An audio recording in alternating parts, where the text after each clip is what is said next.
Nancy Morejón. Ella viene de Cuba y voy a hacerles una pequeña reseña.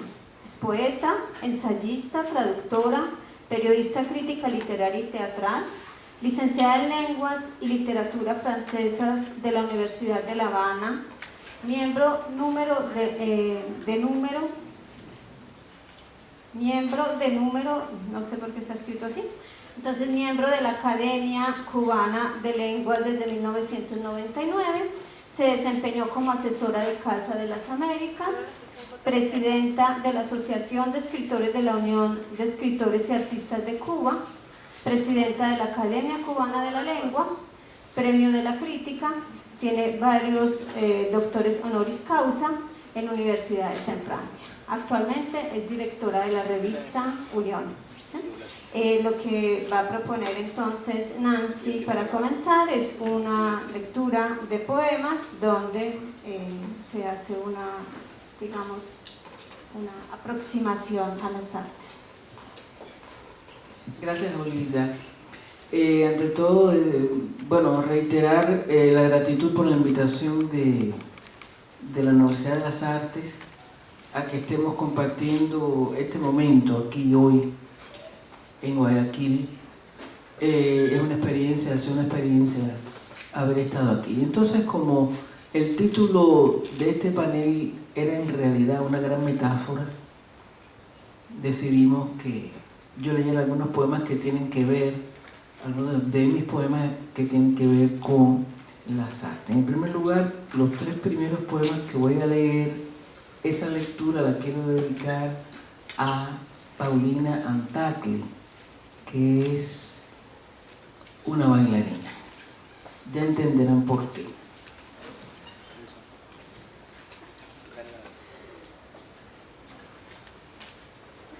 Yo escribí a principios de los años 80 un libro que se llamó Elogio de la Danza.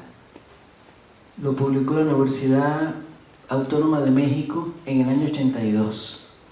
Y como son poemas que datan de esa fecha, me importa mucho marcar, como dicen ahora los jóvenes en Cuba, es un parteaguas en relación con la valoración de las artes y muy particularmente en Cuba, la danza.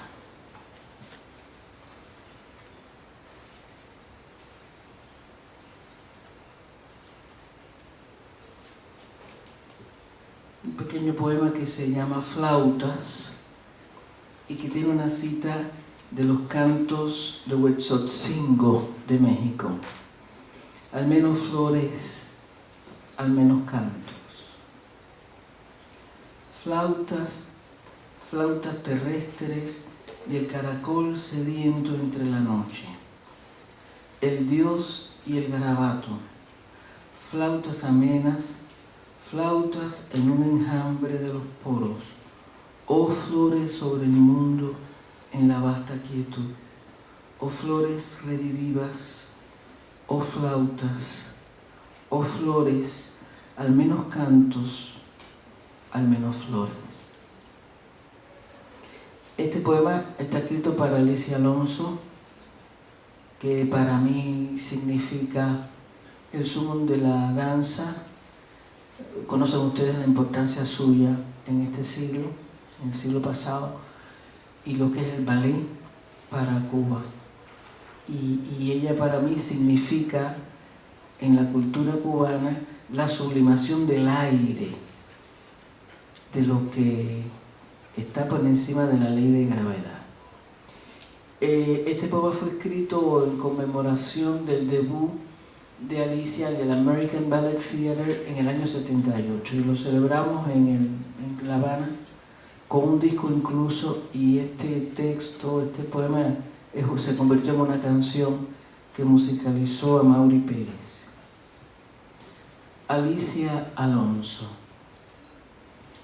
Asida entre la luz y el mundo, leve y profunda, se adelanta la cabeza gentil de Alicia Alonso. Qué sinsonte a sus pies, qué murmullo del pino, soñando junto al tiempo aclarado y feliz, se adelanta su sombra como un suave noviembre después.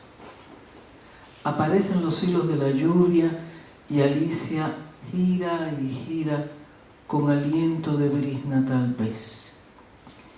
He aquí su espacio eterno. Vamos, silencio. Ella baila entre el don y la espuma, entre la flor y el mito, en el misterio, entre el mito y la flor, en el misterio.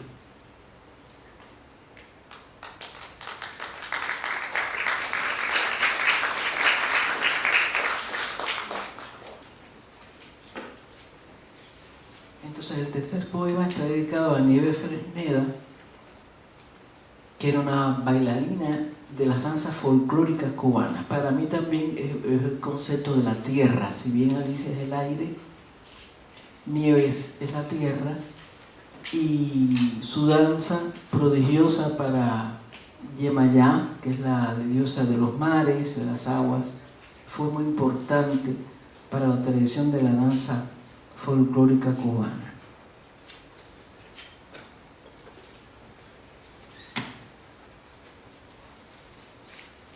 Elogio de Nieves Fresneda.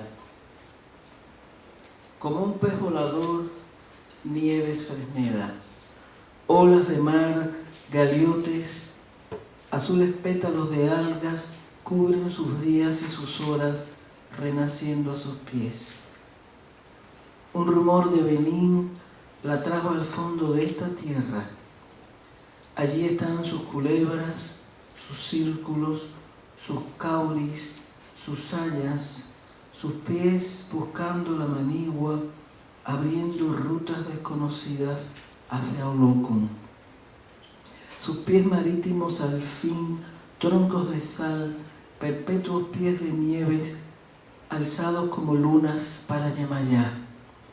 Y en el espacio, luego, entre la espuma, nieves, girando sobre el mar, nieves, por entre el canto inmemorial del sueño, nieves, en los mares de Cuba, nieves. Ahora, otros poemas muy breves que parten de un tema que es recurrente y socorrido en mis poemas. Esos poemas no hubieran existido si no hubieran existido los poemas de Nicolás Guillén. Es una deuda que siempre declaro. Entonces, voy a leer 5 o 6 poemas de ese corte.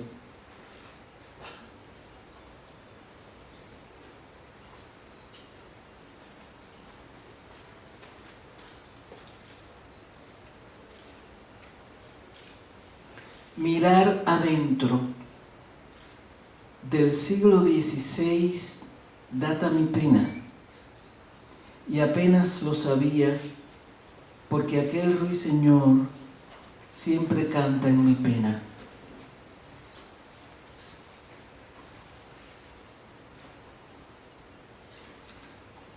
El tambor. Mi cuerpo convoca la llama, mi cuerpo convoca los humos, mi cuerpo en el desastre como un pájaro blando, mi cuerpo como islas, mi cuerpo junto a las catedrales, mi cuerpo en el coral, aires los de mi bruma, fuego sobre mis aguas, aguas irreversibles en los azules de la tierra, mi cuerpo en plenilunio, mi cuerpo como las codornices, mi cuerpo en una pluma, mi cuerpo al sacrificio, mi cuerpo en la penumbra, mi cuerpo en claridad, mi cuerpo ingrávido en la luz vuestra, libre en el arco.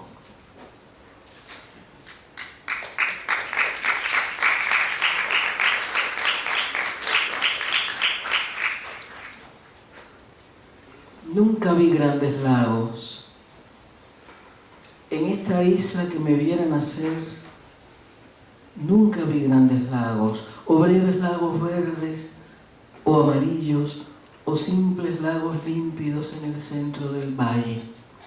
Mas cuando silba el huracán, mis ropas se desgajan y el nudo en la garganta y el salto que sube hasta los sesos y el nido de mis gorriones revuelto, húmedo, vacío.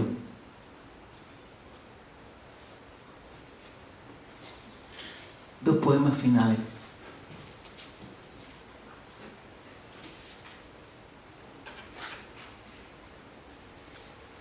Mujer negra. Todavía huelo la espuma del mar que me hicieron atravesar. La noche no puedo recordarla, ni el mismo océano podría recordarla. Pero no olvido el primer Alcatraz que divisé. Altas las nubes como inocentes testigos presenciales. ¿Acaso no he olvidado ni mi costa perdida, ni mi lengua ancestral? Me dejaron aquí y aquí he vivido. Y porque trabajé como una bestia, aquí volví a nacer. ¿A cuánta epopeya mandinga intenté recurrir? Me rebelé. Su merced me compró en una plaza. Bordé la casaca de su merced y un hijo macho le parí. Mi hijo no tuvo nombre y su merced murió a manos de un impecable lord inglés. Anduve. Esta es la tierra donde padecí bocabajos y azotes. Bogué a lo largo de todos sus ríos. Bajo su sol sembré, recolecté y las cosechas no comí. Por casa tuve un barracón, yo misma traje piedras para edificarlo, pero canté al natural compás de los pájaros nacionales. Me sublevé. En esta misma tierra toqué la sangre húmeda y los huesos podridos de muchos otros, traídos a ella o no, igual que yo. Ya nunca más imaginé el camino a Guinea. Era Guinea, a Benín, era a Madagascar o a Cabo Verde. Trabajé mucho más. Fundé mejor mi canto milenario y mi esperanza. Aquí construí mi mundo. Me fui al monte. Mi real independencia fue el Palenque y cabalgué entre las tropas de Maceo. Solo un siglo más tarde, junto a mis descendientes, desde una azul montaña, bajé de la sierra para acabar con capitales y usureros, con generales y burgueses. Ahora soy. Solo hoy tenemos y creamos. Nada nos es ajeno. Nuestra la tierra, nuestros el mar y el cielo, nuestras la magia y la quimera. Iguales míos, aquí los veo bailar alrededor del árbol que plantamos para el comunismo. Su pródiga madera ya resuena. Muchas gracias.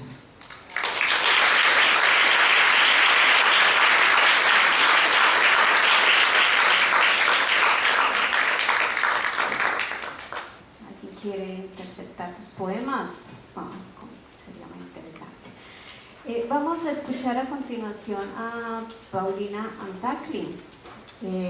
Paulina, voy a hacer antes una presentación informal, antes de la formal. Yo a Paulina la conozco por circunstancias de encuentros de investigación y es una de las grandes expertas en avivar en América Latina, ¿sí? Y esta semana ella, aparte de Lilia, hizo un taller para los estudiantes y bueno, fue maravilloso esa presentación. O sea, hubiera sido genial que más estudiantes de danza y de artes visuales estuvieran allí, pero al parecer un poco el nombre no los ubicó muy bien en el taller. O sea, es como una cuestión de teníamos que haber sensibilizado más qué es una ninfa en el pensamiento barburiano para que la gente se hubiera ubicado. Y yo quería dejar como referente este artículo de Paulina que se llama Pina Bausch y el paradigma de la ninfa postmoderna. Es un artículo que salió sea, tiene muchos otros, pero este salió hace 2 años y yo lo leí en estos días pensando en esta mesa.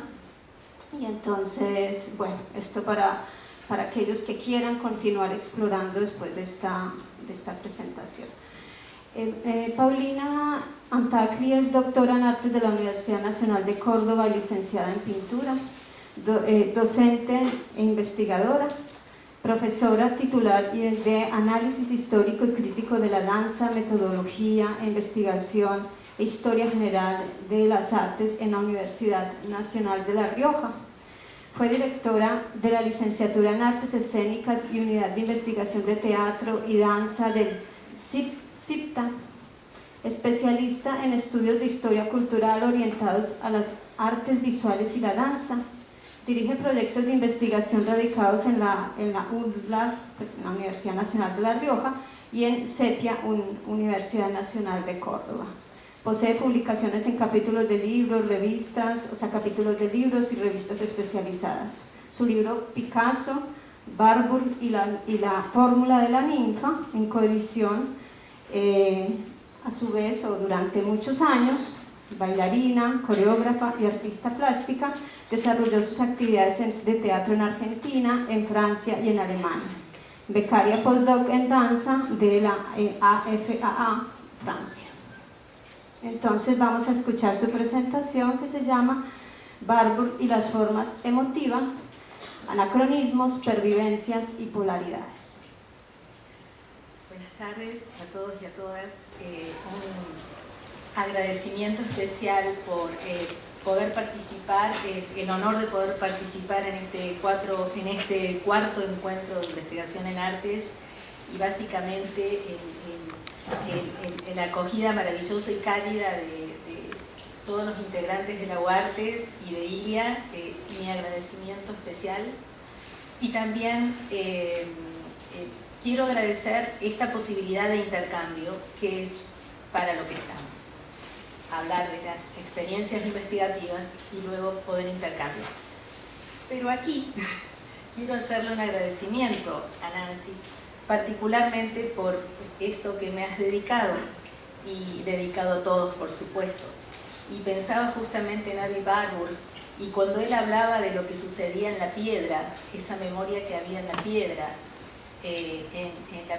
donde él identificaba una danza viva de la muerte, ¿no? Y de lo que nos habló Nancy, es una danza viva de la vida, motivo por el que entramos directamente y sin anestesia a la fórmula de pathos, es decir, a las fórmulas emotivas. Bueno, brevemente voy a hacer una breve reseña sobre Warburg para que sepamos de qué estamos hablando cuando se habla de la ninfa.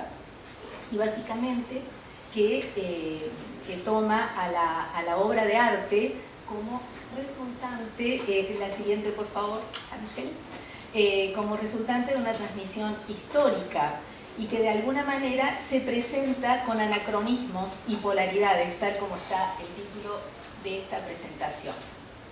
Básicamente, en lo que nombró recién Olga, el amor primero fue la danza, motivo por el que el tema del movimiento, de la imagen, del pathos del movimiento y del pathos de la imagen, esa cuestión emotiva siempre estuvo en el centro de mi interés, motivo por el cual desarrollé, ahora voy a hablar brevemente de las 3 investigaciones desarrolladas, la primera en la tesis doctoral y después 3 investigaciones siguientes. Una de ellas incluye la identificación de las fórmulas patéticas o de las fórmulas emotivas en la obra de Pina Bausch. Y después, otro de los elementos o de las categorías utilizadas, la siguiente por favor, por Aby Warburg, y básicamente en las que me voy a centrar hoy, porque hay otras categorías vinculadas con el engrama, por ejemplo, o los dinamogramas, o aquellos espacios intermedios que son tan importantes en Warburg, pero no podemos abordar todo en 20 minutos, motivo por el cual hago esta síntesis. Primero, la supervivencia de la antigüedad. Aby Warburg, en su historia cultural, él va a identificar la historia cultural a través de sus síntomas. y no a través del goce o del deleite estético. Y también la va a estudiar a través de sus intervalos, como decía recién, y polaridades.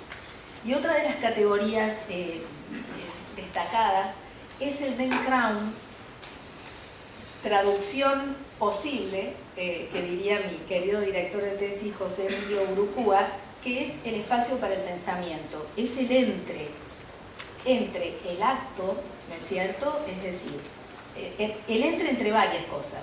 Primero, entre la acción, la poiesis, luego entre la metis, aquello que tiene que ver con la experiencia del, digamos, del artista incluida, y después no la lectura que se hace, sino después lo que genera o lo que produce aquella cuestión.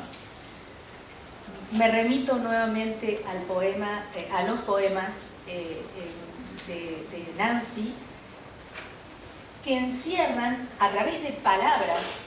Aquí hay palabras, no tenemos gestos, no tenemos imágenes, pero tenemos palabras que nos producen, nos movilizan, nos conmocionan.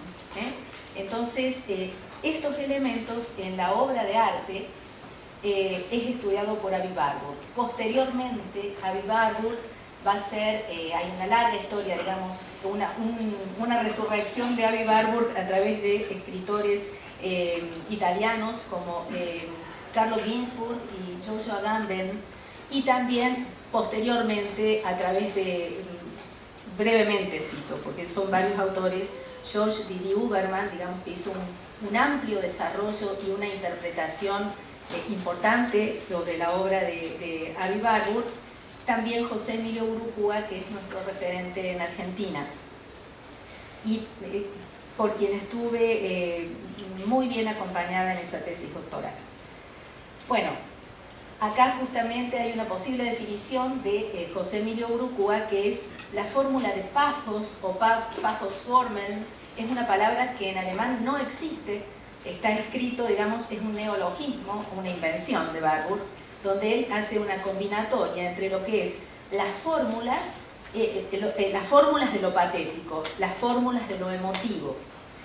Entonces, tienen que ver con estas formas sensibles y significantes. Qué bien, está bien. Estas formas sensibles y significantes que nosotros podemos reconocer en un mismo horizonte de cultura. Es decir, son palabras, gestos, sonidos, movimientos, acciones intermedias, donde se incluye la danza, el teatro y las performances también. Por supuesto que las artes visuales están definitivamente incluidas en estos estudios warburgianos. Como les decía, primero me aboqué a la obra de Pablo Picasso, iba a ser Pablo Picasso y Pina Bausch. Es muy largo de explicarles qué nexo veía. Si quieren lo hablamos después, solamente voy a hablar de las investigaciones realizadas, donde él toma, recoge los gestos antiguos para dar intensidad emocional a las imágenes, a su obra, tanto su obra gráfica, pictórica, escultórica, su trabajo en cerámica. Desarrollé posteriormente un trabajo que era el Atlas Picassiano, después hice un Atlas Bauchiano y ahora pretendo hacer un Atlas de la ninfa latinoamericana. Esas son mis humildes pretensiones. En la tesis doctoral sí realicé ese Atlas Picassiano, donde encontré que el Picasso más clásico no es el Picasso de la década del 20-30, sino cuando Picasso incursiona en las poéticas surrealistas. Aquel elemento, cuando él trabaja con la mujer, ¿no? Fosilizándola en la playa, o como una mantis, la representa como una mantis religiosa, ese insecto que en la cópula le come la cabeza al macho.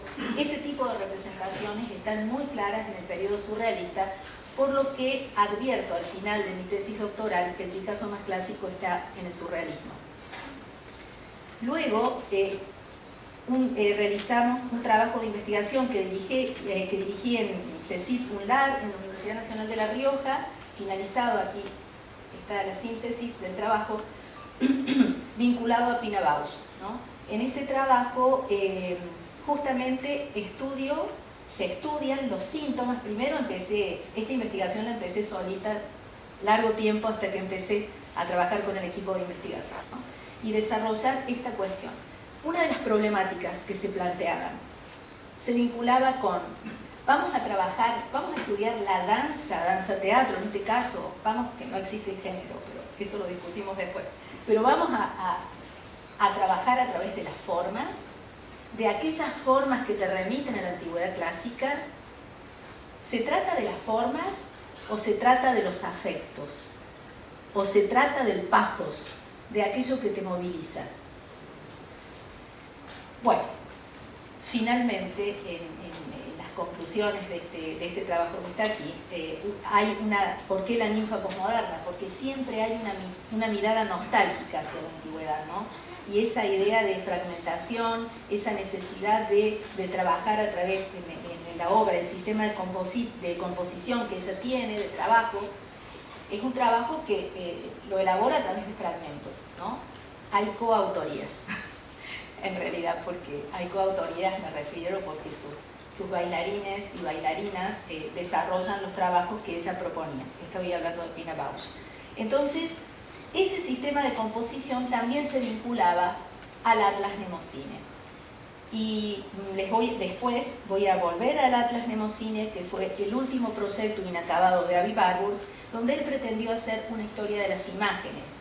Es decir, una historia de las imágenes que tienen la lógica del Atlas. ¿Y cuál sería la lógica del Atlas?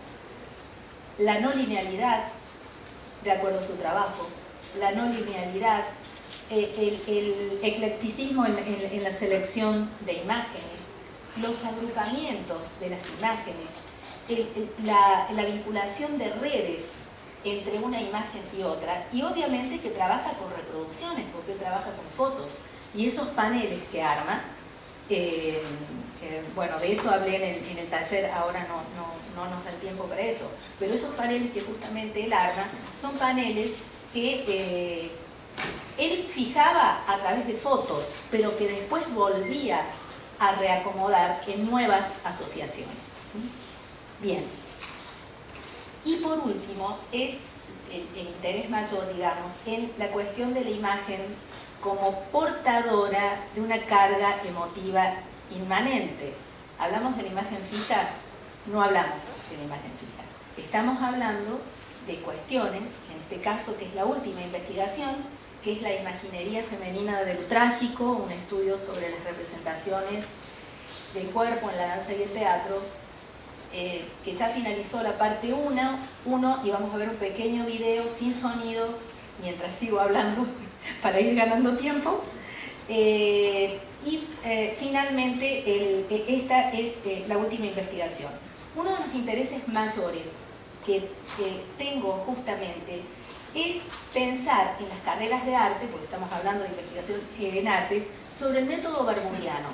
O sea, el método barburiano son las 1001 posibilidades que nosotros tenemos de crear nuevos instrumentos metodológicos para estudiar las producciones y las prácticas artísticas.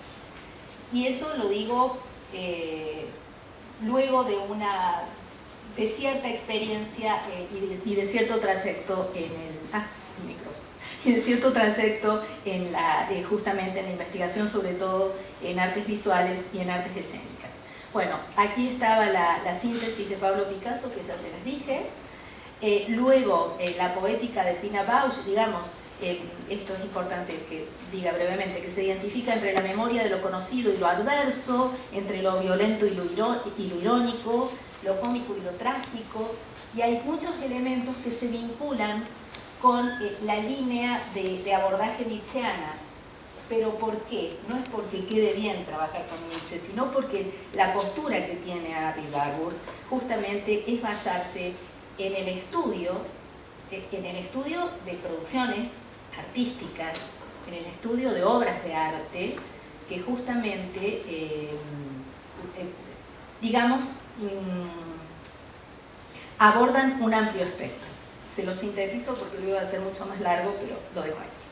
esta cuestión de lo que sobrevive en la cultura, en las obras de Pina Bausch, aquello que tiene que ver con la histeria, lo repetitivo que te lleva al anonadamiento, o lo repetitivo que te lleva a la cosificación, o a una mirada que ya deja de perder el contenido de la categoría o el valor, digamos, de lo emotivo, pero también aquellas cuestiones que inevitablemente te vinculan con la antigüedad clásica. ¿Por qué te vinculan con la antigüedad clásica? Bueno, aquí tenemos a nuestra querida Susana Tambutti, que me prestó un libro maravilloso, tengo memoria, que se llama Los griegos y lo irracional, y ese libro fue hace 15 años atrás, poquito menos, mi punto de partida para entender que aquello que nombramos como histeria, y que en la Salpêtrière Charcot trabajaba como histeria, y que de alguna manera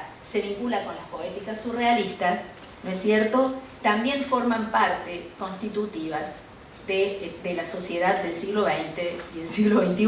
Es decir, que eso no dejó de estar. Bien, el proyecto, acá, esto breve, donde dice que la línea metodológica de abordaje posibilitó estudiar la obra de Picasso y después la de Bausch, a través de una dialéctica de esas diferentes etapas, es decir, nunca de una manera lineal, ¿no? Entonces, después de estas dos vastas investigaciones, viene la pregunta, caramba, todo esto tiene una mirada hacia lo europeo, porque Warburg es alemán, es hamburgués, y porque Warburg estudia la antigüedad clásica y estudia lo europeo, es decir, esa es la clave. Entonces, y Pina Bausch también es europea. Entonces digo, nosotros podemos, pensaba, ¿es posible traspolar o ampliar ese repertorio de la ninfa? Entonces, ¿qué va a ser la ninfa? Y Giorgio Agamben nos dice que la ninfa es un híbrido de materia y de forma. Es decir, que la ninfa no va a ser aquella mujer joven que primero estudió Warburg y Vital, ¿no es cierto? Sino que esa ninfa es factible de transformarse en un personaje que produce terror. Bien, entonces, digamos, a partir de la teoría artística de Aby Warburg y cultural también, y en todo el proceso de globalización que vivimos, hoy lo tuvimos como experiencia en el taller, nos preguntábamos de qué manera podemos identificar nosotros a una ninfa latinoamericana del siglo XXI. Caramba, si estamos absolutamente cruzados por diferentes culturas, mestizajes, ¿de qué manera podemos identificarlo? La síntesis de lo que vimos hoy en el taller y el resultado del maravilloso trabajo que hicieron era a través de estas fórmulas emotivas, es decir, a través de los afectos. Básicamente el trabajo, se hace un trabajo nosotras frente al espejo del grupo Camar de La Rioja, y trabaja el tema de la violencia de género, y ellos hacen un trabajo social. Ella ahora es profesora en la UNAR y forma parte también del equipo de investigación, y lo fantástico es que hicimos lecturas cruzadas y análisis cruzados de las investigaciones. Por ejemplo, nosotras frente al espejo lo estudió Miriam Corsi, que es la protagonista y directora de la obra. ¿Puede ser la que sigue? Por ejemplo, hay otra obra del grupo Convención Teatro de Córdoba, que es, aquí tenemos, que es La Fedra de Racine, y está trabajado a través de la teoría de los, por eso se llama la obra Bilis Negra, ¿no?, de los cuatro humores, y de alguna manera este tipo de trabajo se llama teatro de autopsia, porque Fedra habla desde su lecho, desde su muerte, ¿no? Y es un trabajo también donde se puede identificar a esta mujer trágica. Luego, en el grupo Caja Negra, que sigue, analizamos el trabajo de Requiem para cuatro llorones, donde se encuentran las dos Fridas, una Frida hombre y otra mujer, después Medea, después Pablo con su lucha terrible con el cuerpo, Medea sin útero.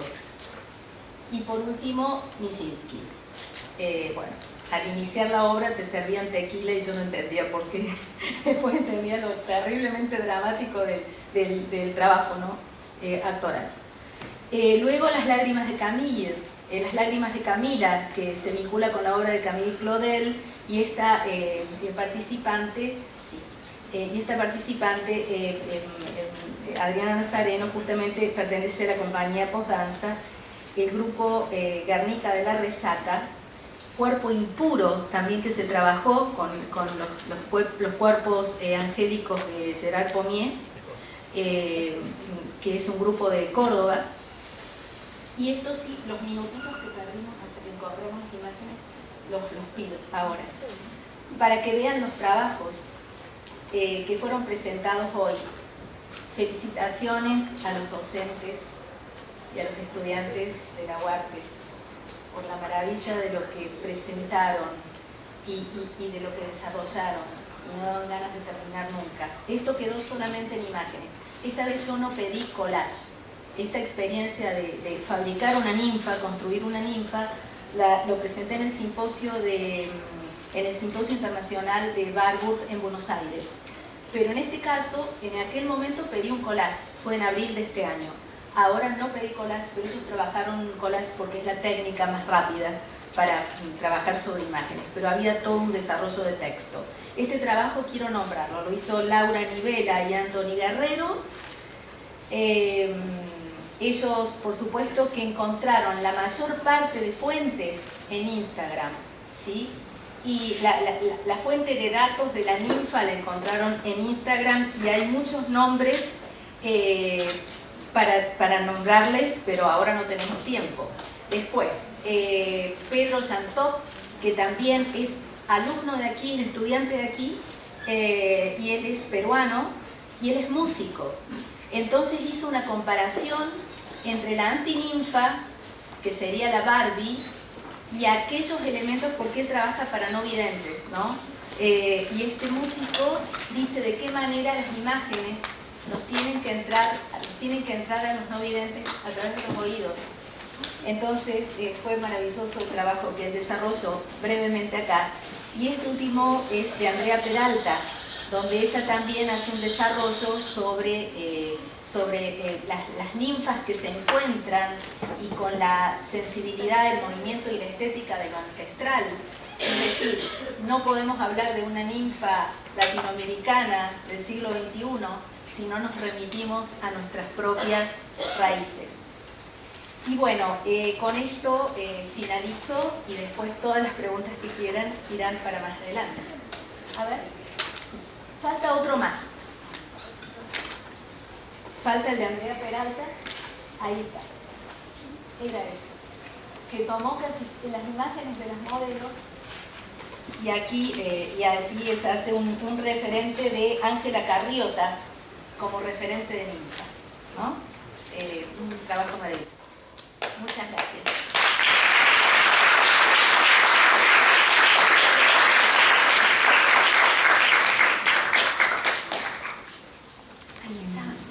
Bueno, por último vamos a escuchar a Paulina León con una conferencia que se llama Monstruos de las Cabezas. Entonces, hago una corta presentación. Paulina es artista, curadora y docente universitaria. Su producción en el campo del arte tiene como línea transversal de reflexión y acción las teorías de género y de la diversidad funcional. Actualmente realiza su doctorado en investigación artística en la Universidad Castilla-La Mancha, en España, y es coordinadora del espacio Arte Actual de la Flaxo en Quito. Entonces, escuchemos. ¿Prefieres para poner las manos?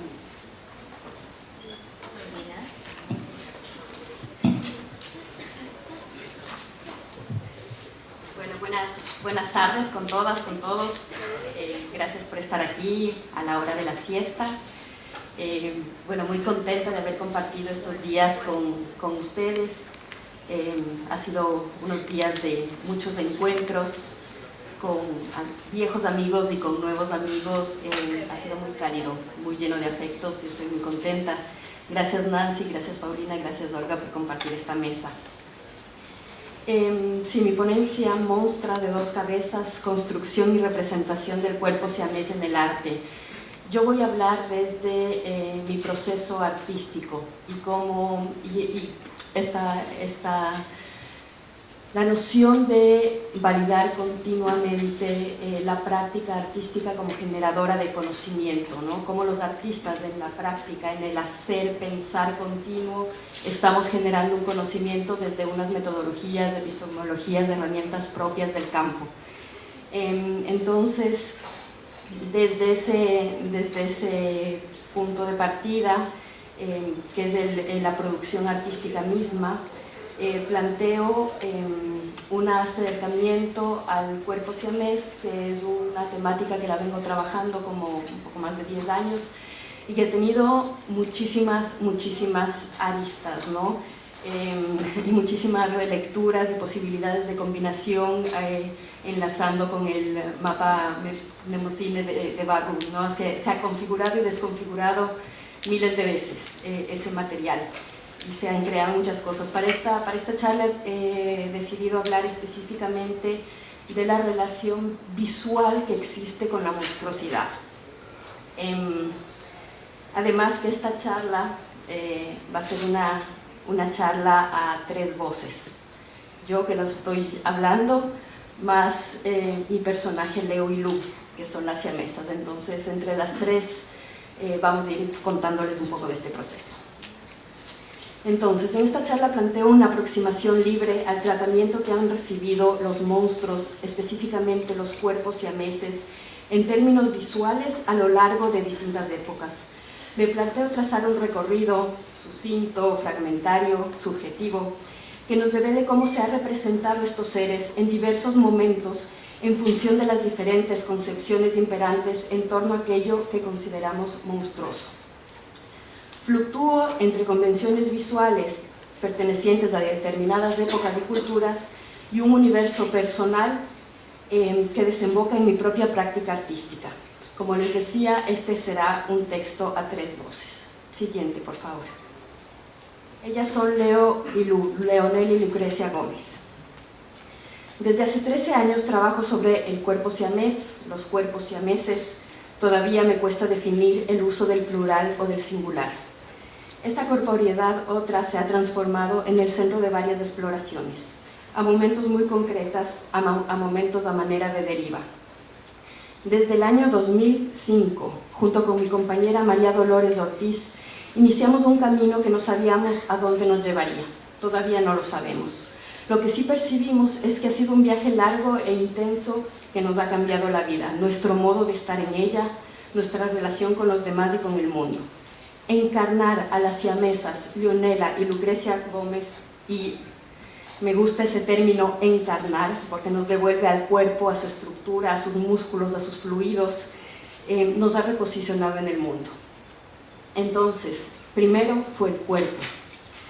María Dolores y yo iniciamos una exploración corporal, al principio meramente formal, probando posiciones y movimientos de estos cuerpos juntos, geminados en el espacio. Claro, aquí, hablando de la materia y forma que nombraba Paulina, esto del meramente formal no existe, ¿no? La forma determina no solo el contenedor, sino también el contenido y determina un posicionamiento político en el mundo desde el que hablamos.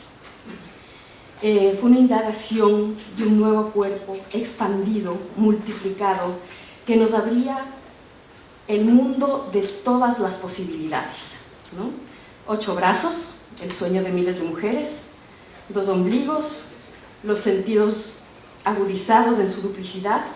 Éramos un cuerpo superdotado, descubrir otras movilidades, 2 cerebros que coordinan cada paso al caminar, otros flujos ahora entremezclados, unas maneras ingeniosas de comunicar, de ser, de estar.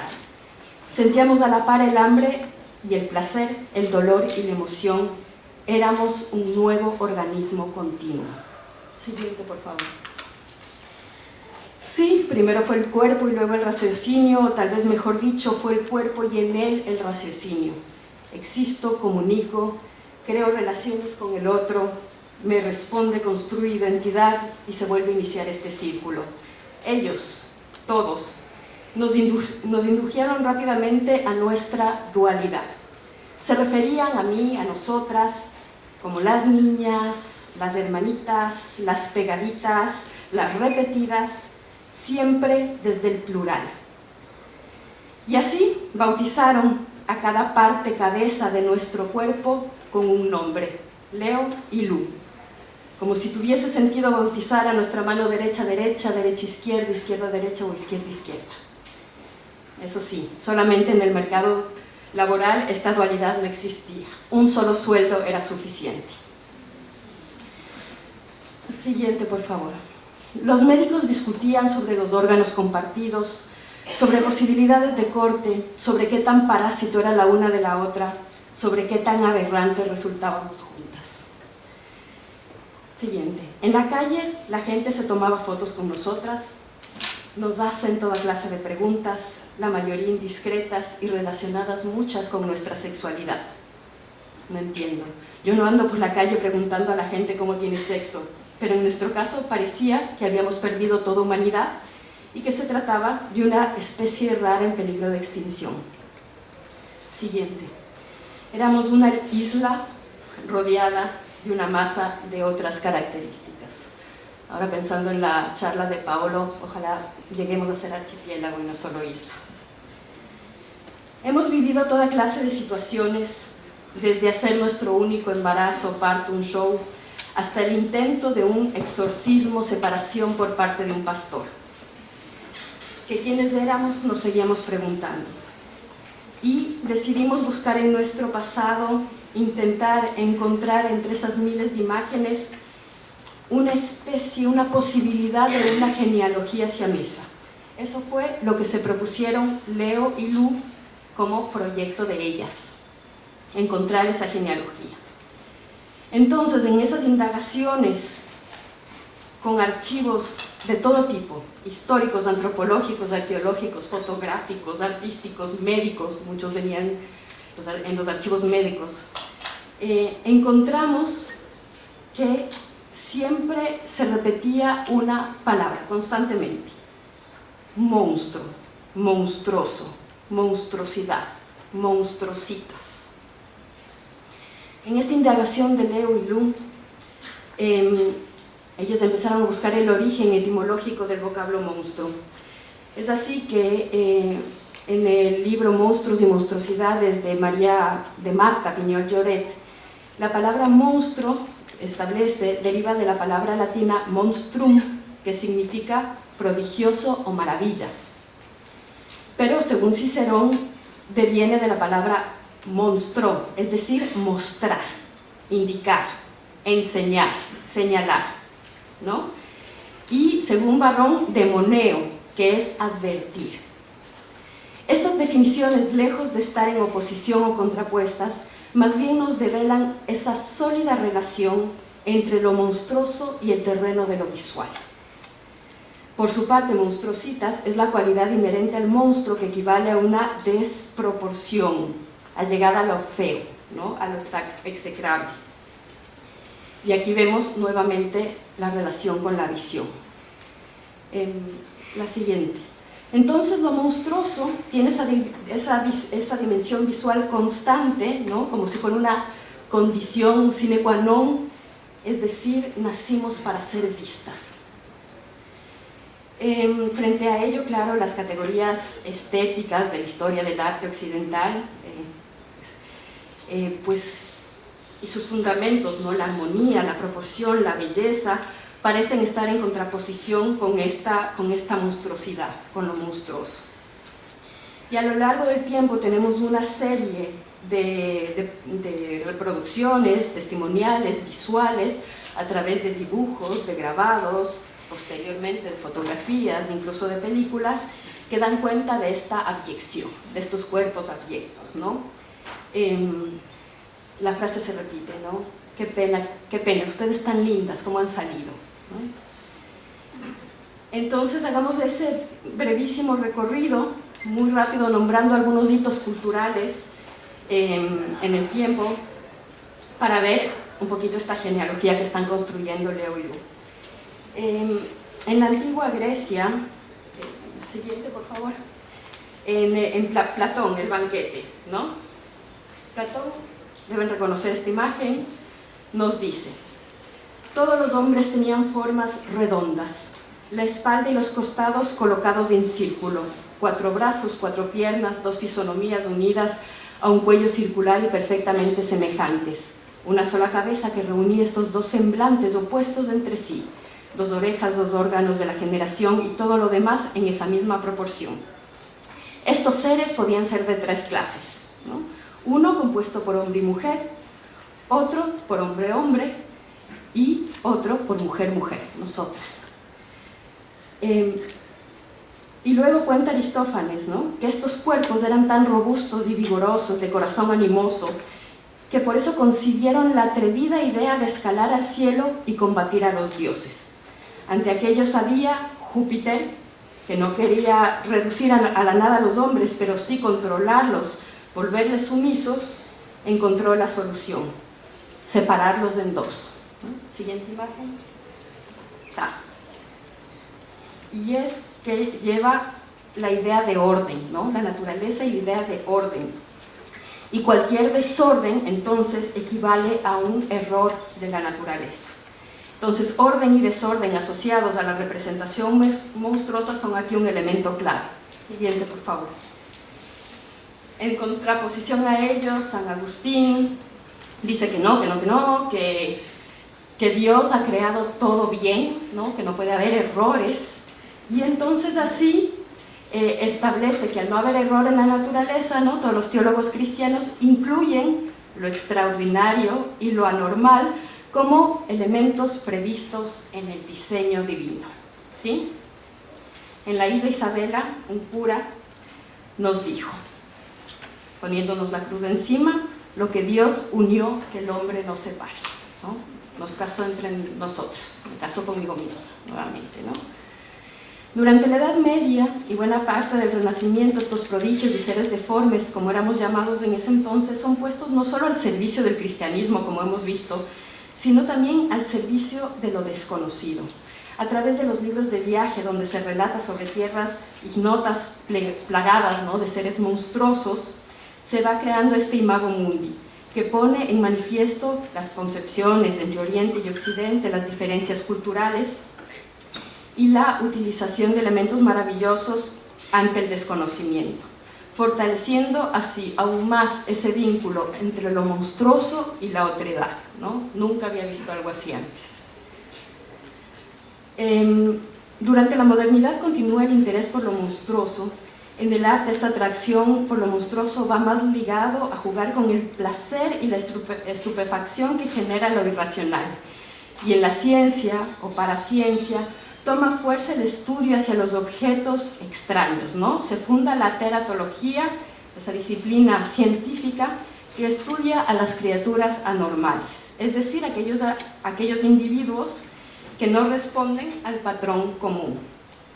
Malformaciones, mutaciones, etc. Es así que arte y ciencia inician las colecciones de los divertimentos, de extrañezas, dan pie a los gabinetes de curiosidades, ¿no?, al Wunderkammer, que tienen muchísimo éxito desde el siglo XVI hasta el siglo XIX y son realmente de donde vienen los actuales museos, ¿no? Entre estas curiosidades que se exhibían en el Wunderkammer siempre había algo siamés, fetos formalizados, esqueletos, retratos. Siguiente imagen, por favor. Incluso, este es del diario en España, 1793, se anuncia, ¿no?, tenemos un nuevo feto, vengan por favor a verlo. Es así que, a partir de este tiempo, la exhibición de seres deformes, como lo cuenta Alejandra Flores de la Flor en su libro, que es La exhibición de seres deformes en España durante la Edad Moderna, establece se vuelve esta exposición del cuerpo y el estudio del cuerpo, no debemos exponerlo.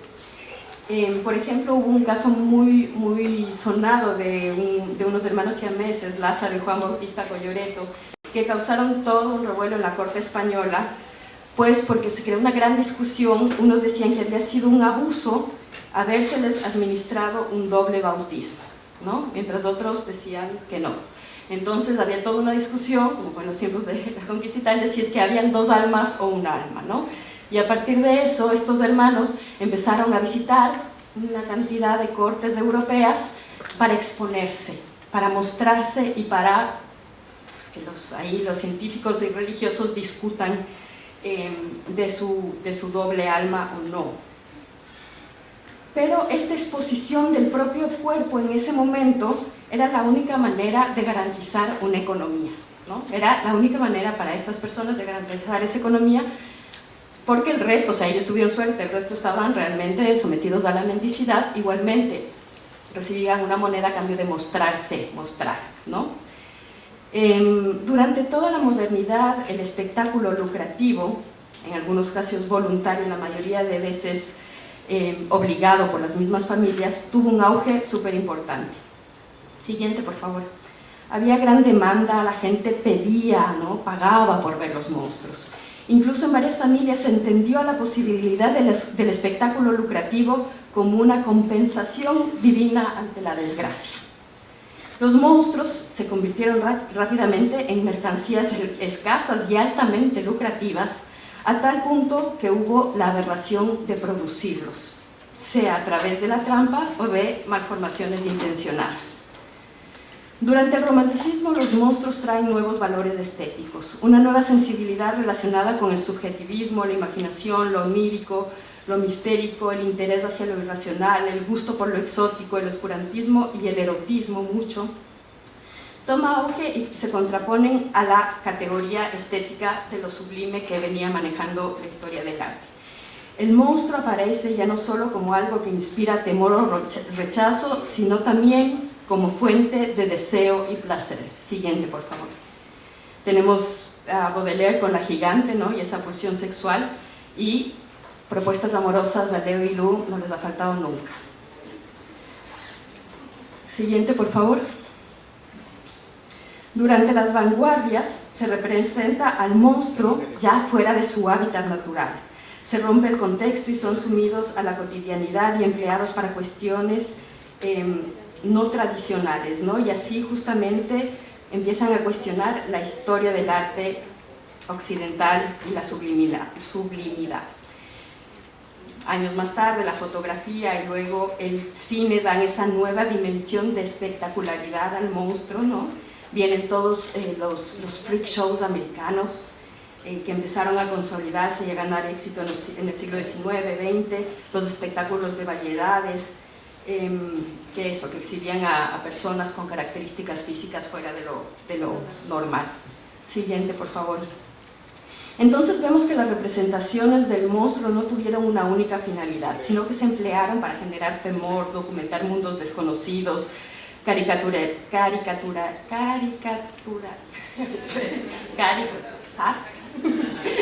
la sociedad, ¿no?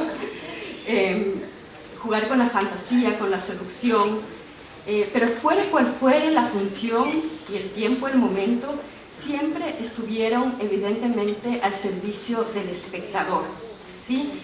Suponiendo una plasmación visual de la otredad.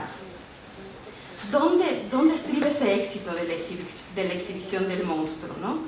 Park y Dunston dicen que son tres emociones que despiertan los monstruos: el horror, el placer y la repugnancia, y que justamente esta combinación de atracción, repulsión resulta irresistible para las personas.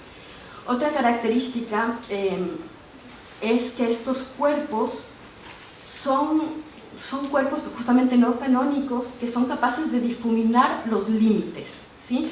Mezclar categorías que deberían estar normalmente separadas, ¿sí? Colapsan la identidad, ¿sí? Hay una indefinitud, incapacidad de definir, ¿sí? La constante pregunta: ¿y ustedes son uno o son dos? ¿Sí? También estos seres anormales tienen como objetivo la exaltación de la normalidad y de lo bello, la contraposición, ¿sí? O sea, suerte que no te pasó a ti, mijito, como la sopa, ¿sí? Entonces, citando nuevamente a Pignol Lloret, Dice, la dimensión visual de aquello distinto a uno mismo es la que subyuga al espectador para suscitarle intriga, placer, horror, risa, siempre y cuando éste sea consciente, naturalmente, de que él mismo es distinto a lo que ve. He ahí el sentido de la conocida advertencia de Nietzsche, ¿no? Quien con monstruos lucha, que cuide de no convertirse a su vez en monstruo, ¿no? Entonces, concluyendo, podemos apreciar que los monstruos no pueden desvincularse de su condición visual. Son para ser vistos. Siguiente, por favor. Leo y Lu. Desde nuestro nacimiento siempre nos dieron. La diferencia ahora radica en ser conscientes de sus ojos, de tus ojos, y hacer que la exposición de mí, nuestro cuerpo siamés, responda a la complejitud de la imagen de mi cuerpo bifurcado en resistencia frente a la simplificación tuya de mi existencia. En honor a todas mis ancestras siamesas, desde la confraternidad de los monstruos, Leo y Lu. Gracias. Siguiente. La educación pública y de calidad en artes es un derecho.